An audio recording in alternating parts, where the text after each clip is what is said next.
ইউতিইর রাসূল, যে রাসূলের ইতাআত করে, অনুসরণ করে, ফাকাদ আতা আল্লাহ, সে আল্লাহর ইবাদত করে। কেউ যদি বলে আব্দুল্লাহর ছেলে মুস্তাফা আলাইহিস সালাম ডান হাতে খেতে বলেছে, কেন খাবো আমি? কেউ যদি বলে ফাতিমার আব্বা আলাইহিস সালাম ডান পায়ে মসজিদে ঢুকেছে, আমি কেন ঢুকবো? বাম পায়ে টয়লেটে ঢুকেছে, আমি কেন ঢুকবো? কেউ যদি এটা বলে, জেনে নাও তিনি সুবহানাহু ওয়া তাআলা আরশে আযীমের মালিক, জান্নাতের মালিক, জাহান্নামের মালিক, যার কাছে সবার প্রত্যাবর্তন, যিনি সব কিছুর উপর যে কোন সময় ক্ষমতাবান। তিনি বলছেন মান ইউতিইর রাসূল, যে আমার রাসূলের অনুসরণ করে, যে আমার রাসূলের শুনে, যে আমার রাসূলের মানে সাল্লাল্লাহু আলাইহি ওয়াসাল্লাম, ফাকাদ আতা আল্লাহ, ওই শুধু আল্লাহর ইবাদত করছে। যে আমার রাসূলের শুনছে, ও আল্লাহর ইবাদত করছে। যে আমার রাসূলরে মানছে, ও আল্লাহর ইবাদত করছে। এর বাইরে কেউ আর আল্লাহর ইবাদত করে নাই। এই জন্য ইত্তেবায়ে রাসূল লাগবে। বিদআত শুনে অনেকে হয়তো বিরক্ত। টিস্যুটা দিন তো। আমি আপনাকে বিদআত বানায় দেখাচ্ছি। বিদআত বানানো যায়, সুন্নত বানানো যায় না। যেটা বানানো যায় সেটা বিদআত, যেটা সাব্যস্ত।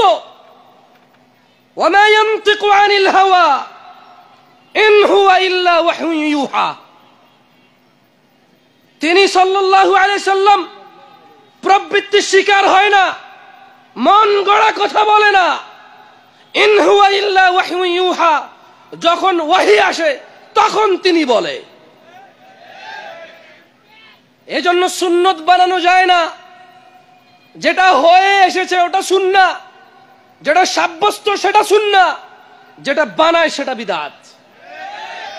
আসেন, রাগ করিয়েন না কেউ, মাইকে যারা শুনতেছেন একটু মনোযোগ দিয়ে শুনেন। আমি বিদআত বানায় দেখাচ্ছি। এই দেখেন, টিস্যু নিছি। আচ্ছা, আমার সর্দি, নাক দিয়ে পানি পড়তেছে, আমি কষ্ট পাচ্ছি, আমাকে দেখতে অস্বস্তিকর লাগতেছে। সাব্বির ভাই কি করলো? সাব্বির ভাই জ্যাব থেকে টিস্যু দেন। আপনি দেন জ্যাবে ঢুকান আগে। ধরেন আপনার জ্যাবে আছে, দেন, এবার আমার দেন। সাব্বির ভাই জ্যাব থেকে টিস্যু বের করে দিল। কেন? উনি দেখলো যে জামশেদ ভাই ওয়াজ মাহফিল করে, মানুষজন সম্মান করে, নাক দিয়ে পানিগুলা পড়তেছে বেচারার, কেমন দেখতে বিশ্রী খারাপ দেখা যাচ্ছে, অসুন্দর লাগতেছে, এতে ওনার প্রেস্টিজ নষ্ট হচ্ছে। এটা কথার কথা। সাব্বির ভাই একজন মুসলমান দ্বীনী ভাই হিসেবে ভাইয়ের সম্মান রক্ষার্থে কি দিছে?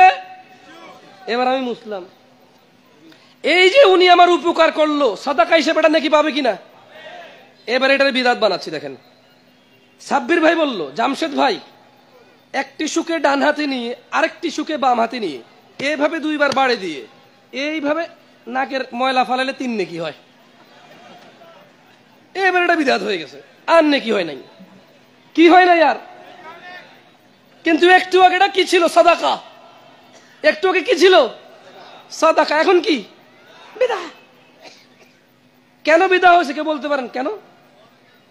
উনি নেকি সাব্যস্ত করছে। এখানে নেকি সাব্যস্ত, কিন্তু এখানে বিদআত না। উনি যদি আমাকে টিস্যু দিয়ে উপকার করেন, নেকি হবে না এখানে? তাহলে পদ্ধতিটা হচ্ছে বিদআত। উনি একটা পদ্ধতি আবিষ্কার করেছে। আচ্ছা, ওকে, সাব্বির ভাই বলল এইভাবে 1 মিনিট যাবে হাত রাখিয়া। কি হাসতেছেন কেন আপনারা? এইভাবে 1 মিনিট যাবে হাত রাখিয়া, তারপর উহা বাম হাতে নিয়ে ডান হাতে এইভাবে ধরিয়া 1 মিনিট অপেক্ষা করিয়া যদি নাক মোছন করা হয় 10 নেকি হয়। এখন এটা বিদআত। কেন? কেন বিদআত হয়েছে? পদ্ধতি বলছে, সিস্টেম বলছে। আল্লাহর নবী এটা বলে নাই, এই জন্য এটা বিদআত হয়ে গেছে। যেমন আল্লাহর নবী বলেছে ডান হাতে খাও, এই জন্য এটা সুন্নাহ। উনি যদি না বলতো তাহলে পৃথিবীর সব মানুষ যদি বলতো শুধু ডান হাতে খাও নেকি হবে, তাহলে বিদআত হতোই না। ওইটা বিদআত হতো। এই বিদআতের লজিক সিম্পল। আজান মাইকে দিলে বিদআত কেন হয় না? কারণ আজান নেকির কাজ না গুনাহের কাজ? এলান যত দূরে যায় তত ভালো না মন্দ? এ মাইকের কাজ হচ্ছে এটাকে দূরে পৌঁছায়।